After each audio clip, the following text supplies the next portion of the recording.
Hello दोस्तों, मैं विकास मान एक बार फिर से आपका स्वागत करता हूं आपके अपने 247 चैनल। तो आज हम करने वाले हैं सीयूटी यूजी ज्योग्राफी एग्जाम का ट्रेंड एनालिसिस, मतलब कि 2022 से लेकर 2025 तक जो एग्जाम हुआ है वो किस तरीके का था, क्या उसमें कोई एग्जाम पैटर्न में चेंज आया है, डिफिकल्टी लेवल में क्या चेंज आया है और क्या कुछ सिलेबस में भी क्या चेंज आया है। हेलो दोस्तों, मैं विकास मान एक बार फिर से आपका स्वागत करता हूं आपके अपने 247 चैनल पर। तो आज हम करने वाले हैं सीयूटी यूजी ज्योग्राफी एग्जाम का ट्रेंड एनालिसिस, मतलब कि 2022 से लेकर 2025 तक जो एग्जाम हुआ है वो किस तरीके का था, क्या उसमें कोई एग्जाम पैटर्न में चेंज आया है, डिफिकल्टी लेवल में क्या चेंज आया है और क्या कुछ सिलेबस में भी क्या चेंज आया है। 2022 से हम 12th में जो हमारी परसेंटेज आती थी फाइनल एग्जाम्स में, उसी के बेस पर हमारे कॉलेजेस में एडमिशन होते थे, यानी कि कट ऑफ आती थी। लेकिन 2022 से क्या हुआ कि हमें सीयूटी यूजी का एग्जाम देने की जरूरत पड़ने लगी। अब वो जो सीयूटी यूजी का एग्जाम था उसमें क्या सिलेबस होता था, सबसे पहले तो ये जानना बहुत जरूरी है कि एनटीए ने यानी कि नेशनल टेस्टिंग एजेंसी ने हमें क्या बोला, हमारे उनकी तरफ से क्या गाइडलाइन आई कि आपको क्या पढ़ना इनफ रहेगा। तो 2022 में उन्होंने बोला कि भाई आपको सिर्फ 12th की जो आपकी टेक्स्ट बुक है पार्ट 1 और पार्ट 2 आपके लिए यही इनफ है, आप इसी को अच्छे से प्रिपेयर करो और इसी में से एग्जाम आएगा। ठीक है, मान लिया। 2023 में क्या हुआ, 2023 में भी कुछ ऐसे ही नई नोटिफिकेशन नहीं आई, कुछ ऐसा नया सिलेबस से रिलेटेड उनका गाइडलाइन नहीं आई कि बहुत कुछ चेंज होने वाला है। 2024 में भी यही रहा, लेकिन 2025 में उन्होंने कुछ ऐसे टॉपिक्स को अलग से बोला और या मेंशन करा कि भाई ये टॉपिक्स आपको जरूर कवर करने हैं, ये वो टॉपिक्स हैं। अब सोचने की बात यह है कि क्या ये टॉपिक्स कुछ नए ऐड हुए हैं, यानी कि क्या हमारी एनसीईआरटी की बुक में ये बाहर से नए सिलेबस में ऐड हुए हैं, तो ऐसा तो नहीं था। बट इनके पीछे जो मोटिव था कि अलग से मेंशन करने का, वो मेन मोटिव ये था कि स्टूडेंट्स इन टॉपिक्स को थोड़ा हल्के में ले रहे थे और इन टॉपिक्स से क्वेश्चंस आ रहे थे। और एक सबसे बड़ा रीजन क्या है कि आप इन टॉपिक्स के नाम सुने, satellite communication and cyber space, international trade, quaternary activities, environmental and social issues. तो आपको ये टॉपिक्स के नाम देख के आपको ये लग रहा होगा कि आज के टाइम में जिन चीजों की सबसे ज्यादा जरूरत है और एक कंट्री को नीड भी है इन फ्यूचर में, satellite communication, cyber space, digital हो रहा है सब कुछ। तो जो स्टूडेंट्स यहीं से ये टॉपिक्स को इनको प्रिपेयर कर रहे हैं, गवर्नमेंट ये चाहती है कि अगर बच्चा कॉलेज में आ रहा है, ग्रेजुएशन करने आ रहा है, तो कम से कम उनका इस चीज से रिलेटेड जो उनकी बेसिक नॉलेज है वो तो कवर होनी ही होनी चाहिए। इंटरनेशनल ट्रेड है, दुनिया की बात ही यही चल रही है कि इंटरनेशनल ट्रेड कैसे करें, हमारी दूसरी कंट्रीज से किस तरीके के रिलेशन है, किस तरीके से हम ट्रेड को बढ़ा सकते हैं। वो तभी होगा फ्यूचर में एक अच्छे ऑफिसर्स, ब्यूरोक्रेट्स, उनकी प्रिपरेशन असल में 12th पास आउट होने से ही स्टार्ट हो जाती है।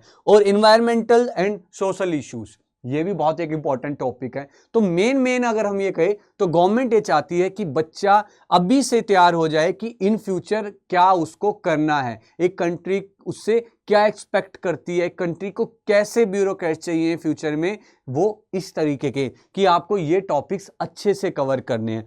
तो ये कुछ टॉपिक्स थे जो चेंज हुए, चेंज नहीं कह सकते, आप कह सकते ऐड ऑन हुए हैं सिलेबस में, बस नाम के लिए। ऑलरेडी ये एनसीईआरटी की बुक में पहले से थे, बस एनटीए ने बोला कि भाई कि बेटा थोड़ा इस पर ज्यादा आप ध्यान दो। अब बात करते हैं कि ठीक है सर, सिलेबस हमारा कवर हो गया, सिलेबस का हम समझ गए कि सिलेबस में कुछ ऐसा मेजर चेंज अभी तक नहीं आया, उसी में से एग्जाम बन रहा है जो टेक्स्ट बुक या जो नोटबुक हम 12th में पढ़ रहे हैं। ठीक है, अब बात करते हैं हम एग्जाम पैटर्न की, यानी कि किस तरीके से उनकी मार्किंग स्कीम्स है। क्या मार्किंग स्कीम्स में कोई बड़ा चेंज आया है? तो हाँ, मार्किंग स्कीम में बहुत बड़ा चेंज आया है। कैसे कि 2022 से लेकर 2024 तक वो 50 एमसीक्यूज हमें देते थे और बोलते थे कि इनमें से कोई 40 आपको करने हैं, यानी कि 10 एमसीक्यूज का हमारे पास ऑप्शन था कि हम उनको छोड़कर आ सकते हैं, हम सेलेक्ट कर सकते हैं कि 40 जो हमारे बेस्ट एमसीक्यूज है, जिनमें हमें लग रहा है कि भाई ये 40 तो मेरे को बिल्कुल करेक्ट आते हैं, तो हम वो कराते थे, और 10 जो डिफिकल्ट हमें लगते थे या जो हमने नहीं पढ़े हम वो वाले छोड़ आते थे। ठीक है, 5 नंबर का एक एमसीक्यू होता था, 40 इंटू 5 200, मतलब कि टोटल जो एग्जाम होता था वो 200 मार्क्स का होता था।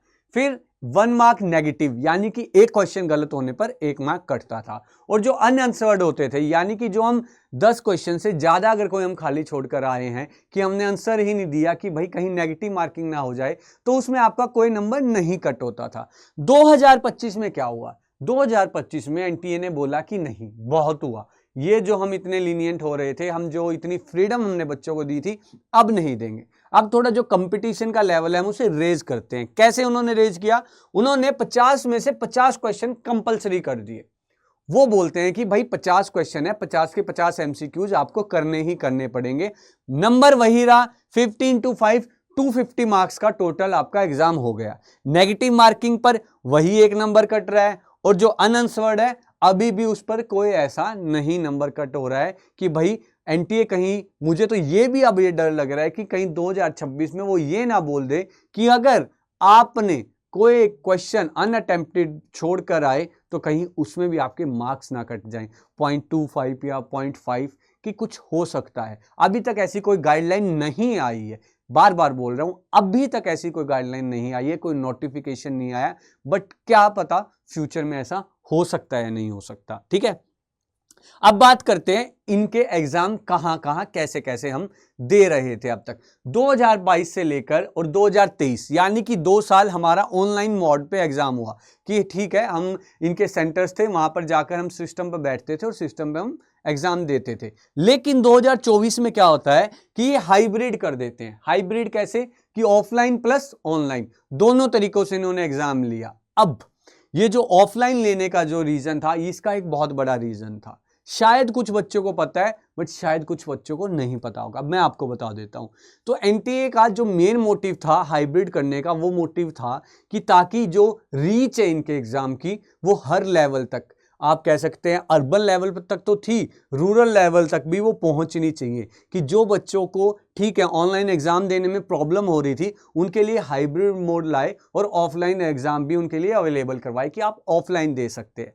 बट 2025 में ये दोबारा ऑनलाइन हो गया। अब इसके पीछे भी एक बहुत बड़ा रीजन था। क्या हुआ कि एग्जाम लीक होने के डर होने लग गए कि कहीं एग्जाम लीक ना हो जाए। तो इसलिए 2024 नवंबर में कमेटी बैठी और उन्होंने ये डिसाइड किया कि भाई अब से जो भी एग्जाम होंगे वो सारे ऑनलाइन ही होंगे, ऑफलाइन वाला सिस्टम ही बंद कर दिया। और इन फ्यूचर के लिए भी मुझे ऐसा ही लग रहा है कि जितने भी आपके एग्जाम होंगे अब से 2026 का या 2027 2028 में, जो अभी 10th क्लास में बच्चे हैं और जो सोच रहे हैं कि हमने 2028-9 में हमने एग्जाम देना है, तो बेफिक्र रहें, आपके एग्जाम भी ऑनलाइन ही होंगे। हाइब्रिड वाला मॉडल धीरे धीरे अब कम होता जा रहा है। तो इस तरीके से कुछ एनटीए हमारे एग्जाम कंडक्ट करवाता है। हमने सिलेबस पता करा कि सिलेबस तो वही है, एनसीईआरटी की 12th वाली बुक है। कुछ नोटिस हैं जो अलग से मेंशन करे जा रहे हैं, बट वो ऑलरेडी हमारी नोटबुक में अवेलेबल हैं। मार्किंग स्कीम का हमें पता लग गया कि 50 आउट ऑफ 50 हमें क्वेश्चन करने हैं, कोई हम खाली नहीं छोड़ के आ सकते, या हमारे पास ऑप्शन नहीं है, खाली छोड़कर आ सकते हैं बट ऑप्शन नहीं है हमारे पास। और हमारा किस मोड में एग्जाम होना है? ऑनलाइन मोड, यानी कि सीबीटी मोड में हमारे सारे एग्जाम होने हैं। अब आते हैं असली एनालिसिस की बारी, यानी कि हम एग्जाम को एनालिसिस करते हैं। एग्जाम जो क्वेश्चंस हमारे आ रहे हैं वो किस लेवल पर किस तरीके से चेंज हो रहे हैं, और अगर वो चेंज हो रहे हैं तो किस किस टॉपिक्स में या किस किस क्वेश्चन के रूप में वो चेंज हो रहे हैं, किस तरीके से हमें पता लगा कि असल में डिफिकल्टी लेवल बढ़ता जा रहा है। तो वो है ये। अब इधर आपको अच्छा खासा ध्यान देना है। अगर आप सीरियस हैं 2026 के लिए, जो बच्चे ड्रॉप आउट कर रहे हैं कि नहीं हमने अभी ड्रॉप आउट किया है, हमारा अभी अच्छा कॉलेज नहीं मिल रहा है, हम 2026 में करेंगे, तो थोड़ा ध्यान दीजिए। और जो बच्चे 12th में हैं उनके लिए तो है ही है ये वीडियो। तो क्या है 2022 में इजी, आज का हम कंपैरिजन रख रहे हैं, जो बेस जो कंपैरिजन लेवल है हम आज 2025 वाले एग्जाम से रख रहे हैं। तो 2022 में इजी क्वेश्चन थे, डायरेक्ट 1 लाइनर क्वेश्चन थे, यानी कि मोस्टली फैक्चुअल 1 लाइनर थे। डायरेक्ट सीधा पूछा जा रहा था कि ये बताओ ये पोर्ट कहां पर है, ये रिवर कहां पर है, पॉपुलेशन डेंसिटी का कैसे निकालते हैं। तो ये सारे क्वेश्चन सीधा 1 लाइनर पूछे जा रहे थे। बट 2023 में थोड़ा सा फैक्चुअल और कंसेप्चुअल पार्ट ऐड कर दिया, थोड़ा सा लेवल इन्होंने बढ़ा दिया, थोड़े से क्वेश्चंस को और मोल्ड करा, जो क्वेश्चन की लैंग्वेज थी उसे थोड़ा सा मोल्ड कर दिया, थोड़ा ट्विस्ट कर दिया। बात है सब कुछ वही है सब कुछ सिलेबस में से, है सब कुछ आपकी नोटबुक में ही, बस उनको दिखाने का जो आपका नजरिया, जो क्वेश्चन को वो प्रेजेंट कर रहे हैं वो इस तरीके से करा और थोड़ा कंसेप्चुअल पार्ट उसमें ऐड कर दिया। 2024 में मल्टी स्टेटमेंट क्वेश्चन आने लग गए। मल्टी स्टेटमेंट क्वेश्चन आने का सबसे बड़ा रीजन है कि एलिमिनेशन मेथड को उन्होंने बाहर कर दिया, कि जो क्वेश्चन गलत है, जो ऑप्शन गलत हमें दिखता था, हम पहले उसे बाहर करते थे और बचा हुआ सोचते कि चलो ठीक है, 4 में से 2 हट गए, 2 में से 1 तो तुक्का लगाकर ठीक हो ही जाएगा। बट अब ऐसा नहीं हो सकता, क्योंकि मल्टी स्टेटमेंट आपको अगर क्वेश्चंस करने हैं तो उसके लिए आपको आपका पूरा का पूरा टॉपिक आपका कवर होना चाहिए। 2025 में multi statement, match of the following, case study, sequence, ये सारी तरीके के क्वेश्चन आपके 2025 में आए हैं।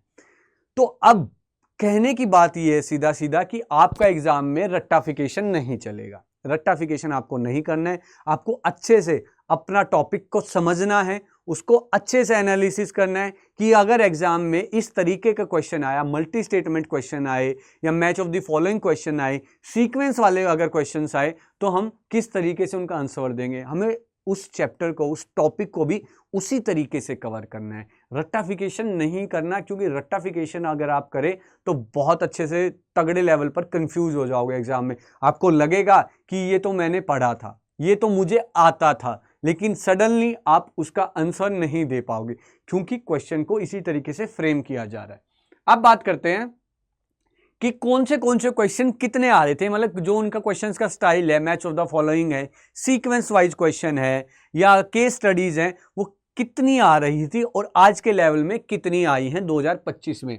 तो अगर हम बात करें सीक्वेंस बेस्ड क्वेश्चंस की, तो 1 से 2 क्वेश्चन, वो भी 1 लाइनर डायरेक्ट में, मतलब कि इतना टफ लैंग्वेज में आपको नहीं कर रहे थे, सिंपल से आपसे डायरेक्ट क्वेश्चंस पूछे जा रहे थे।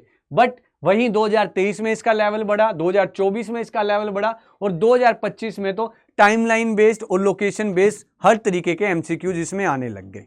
ठीक है सर, समझ गए कि हमें सीक्वेंस बेस्ड जो एमसीक्यूज हैं, टॉपिक्स को इस तरीके से पढ़ना है कि अगर उसमें सीक्वेंस बेस्ड हम पढ़ सकते हैं या टाइमलाइन हमें दी हुई है तो हमें वो अच्छे से याद करनी है और समझ के करनी है। मैप बेस्ड क्वेश्चन से पहले नहीं इतने होते थे, बिल्कुल भी नहीं होते थे स्टार्टिंग में, फिर हल्का फुल्का आने लगा, बट अब तो अच्छे खासे आते हैं। मतलब मैथ्स से रिलेटेड आपको एमसीक्यूज आते हैं और आपको मैथ्स बहुत ज़रूरी है, क्योंकि ज्योग्राफी में अगर आपको ज्योग्राफी कवर करनी है अच्छे से समझ कर करनी है, तो आपके मैथ्स में हाथ टाइट नहीं होना चाहिए। मैथ्स अच्छे से आपको आने चाहिए और बहुत ईजी भी होते हैं मैथ्स को पढ़ना। बच्चों को डिफिकल्ट लगता है, बट टेंशन मत लो, अगर आप मुझसे जुड़े रहोगे तो बहुत अच्छे से हम मैप कवर करेंगे। बहुत इजी ट्रिक्स होती हैं, असल में मैप्स को याद करने की ट्रिक्स होती हैं, वो ट्रिक्स मेरे पास हैं, वो ट्रिक्स वो जरूर मेरे अगर काम आई है, मैंने अच्छे एग्जाम दिए हैं, तो आई एम श्योर कि वो आपके भी CUT लेवल के एग्जाम में बहुत काम आने वाली हैं। NCERT अलाइनमेंट, डायरेक्ट NCERT से 1 लाइनर क्वेश्चन आ रहे थे 2022 में, क्योंकि एग्जाम स्टार्ट हुआ था। NTA को भी नहीं पता था कि हमें किस तरीके के क्वेश्चन इनको देने चाहिए।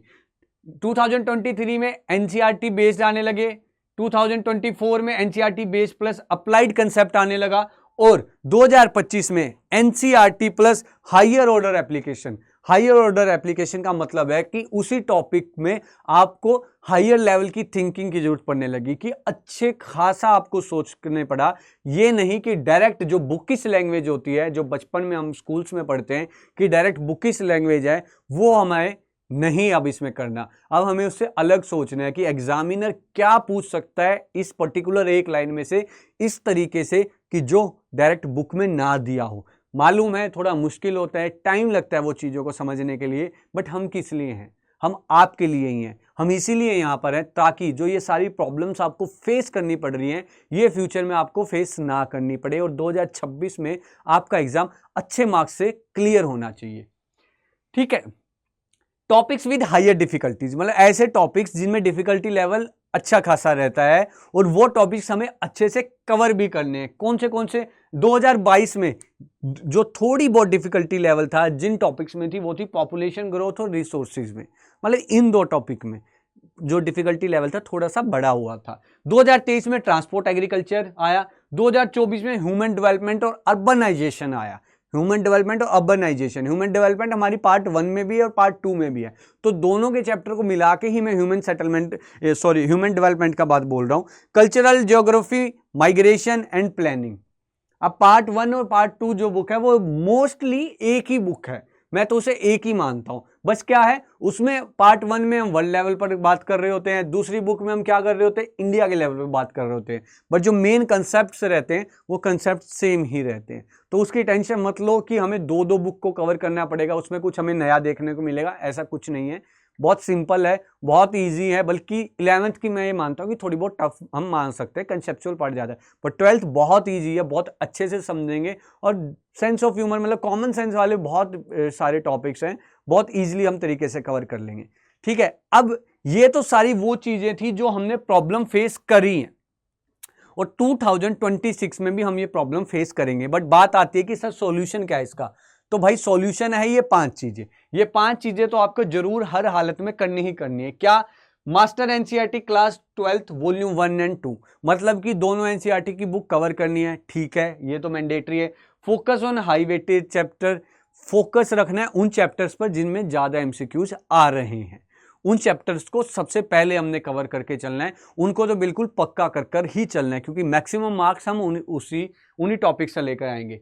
प्रैक्टिस करनी है पीवाईक्यूज की 2022 से 2024 तक के, 2024-2025 का भी है तो 2025 का भी अवेलेबल हम आपको करवा देंगे। तो 2022 से 2025 के पीवाईक्यूज तो हर हाल में आपको करने ही करने हैं। Prepare for statement based questions and match of the following MCQs. वही बात कि हर टॉपिक को इस तरीके से पढ़ना है कि हमें पता होना चाहिए कि एग्जाम में किस तरीके के क्वेश्चन वो हमसे पूछ रहा है। हम देख चुके कि statement based question, sequence wise वाले question, match of the following वाले, मैप बेस्ड वाले, इस तरीके से हमने हर क्वेश्चन को पढ़ना है, हर टॉपिक को इस तरीके से पढ़ना है कि उसमें से इस टाइप के अगर क्वेश्चन आए तो वो हमारे कवर हो जाए। Revise with short notes and map practice weekly.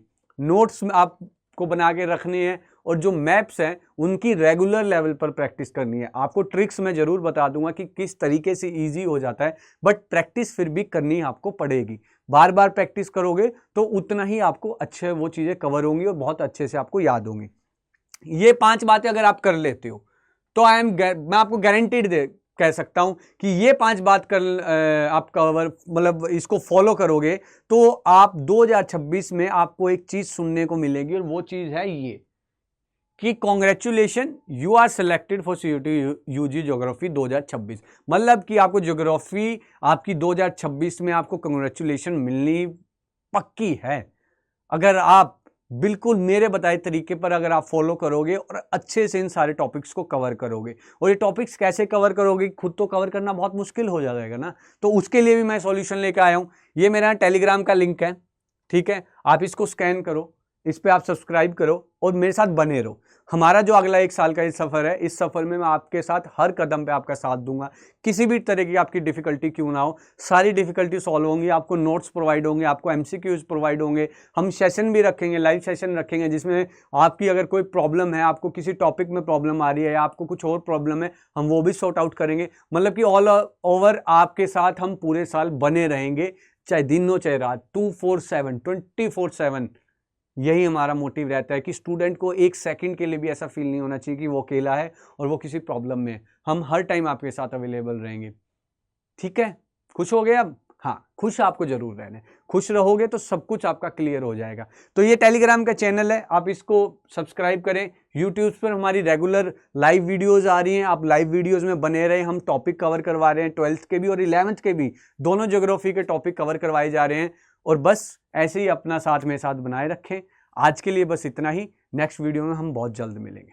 Thank you. तो भाई ये था मुझसे कनेक्ट करने का तरीका कि आप किस तरीके से टेलीग्राम पर मुझसे कनेक्ट कर सकते हैं। अब आते हैं उन बच्चों की बात करते हैं जो 2026 के लिए बहुत ही ज्यादा सीरियस हैं और जो ये सोच कर बैठ चुके हैं कि भाई हमें तो हर हाल में सीयूटी यूजी का एग्जाम क्रैक करना ही करना है। उसके लिए क्या कर सकते हैं? उसके लिए अड्डा 247 ने स्पेशल पेड बैचेज लॉन्च किए हुए हैं जिनका आप बहुत फायदा उठा सकते हैं। अब सवाल आता है कि सर पेड बैचेज हम कहाँ से परचेज करें, हमें तो पता ही नहीं है। टेंशन की बात नहीं है, उसके लिए भी मैं यहाँ पे हूँ। उसके लिए आपको कुछ नहीं करना है, सिंपल सा आपने जाना है गूगल बाबा पर। गूगल बाबा का नाम सुना है? हाँ जी सुना है। गूगल बाबा पर जाने के बाद आपने टाइप करना है अड्डा 247। इस पे क्लिक करने के बाद आपके सामने जो सबसे पहला लिंक आएगा ये, इस पे क्लिक करना है। ऑल कोर्सेज पर जाना है। ऑल कोर्सेज पर जाने के बाद थोड़ा सा मेहनत करके स्लाइड कर लेना और UG and PG entrance exams पे क्लिक करना है। इसके बाद सीयूटी आर्ट्स पर जाना है और ये लो, ये ले आपके लिए स्पेशल आपके लिए बैचेज लॉन्च किए हुए हैं, पेड बैचेज हैं, जहां पर आपको सारे टीचर्स अवेलेबल होंगे, हर सब्जेक्ट के टीचर अवेलेबल होंगे, हर तरीके के नोट्स आपको प्रोवाइड होंगे, हर तरीके के पीडीएफ आपको प्रोवाइड होंगे, पीवाईक्यूज करवाए जाएंगे, मॉक टेस्ट करवाए जाएंगे। मतलब कि ऐसी कोई चीज नहीं बचेगी जो हो सकती है और यहां नहीं हो रही है। हर तरीके से आपकी यहाँ हेल्प करी जाएगी, चाहे वो मेंटोरशिप से रिलेटेड हो, चाहे वो एग्जाम से रिलेटेड हो, किसी भी तरीके की हो, यहाँ पर आपको सब चीज अवेलेबल होगी। और इसमें एक महापैक है हमारा सीयूटी महापैक प्रो फॉर ह्यूमैनिटीज। इसमें आपकी सारी चीजें, सारी दिक्कतें, सारी मुसीबतों का इलाज ये है। इसमें आपको 1 pack 1 plan 1 goal with printed books. ये समझो कि भाई हो गया काम, ये समझो कि आधा सिलेक्शन तो यहीं हो जाता है। इसके बाद तो फिर हम पर जिम्मेदारी आ जाती है कि किस तरीके से आपका एग्जाम हमने क्लियर करवाना ही करवाना है। और बस आप ये लो, पढ़ाई करना स्टार्ट करो और हमारे साथ जुड़े रहो। आज की वीडियो के लिए बस इतना ही। आपसे मिलते हैं बहुत ही जल्द। धन्यवाद।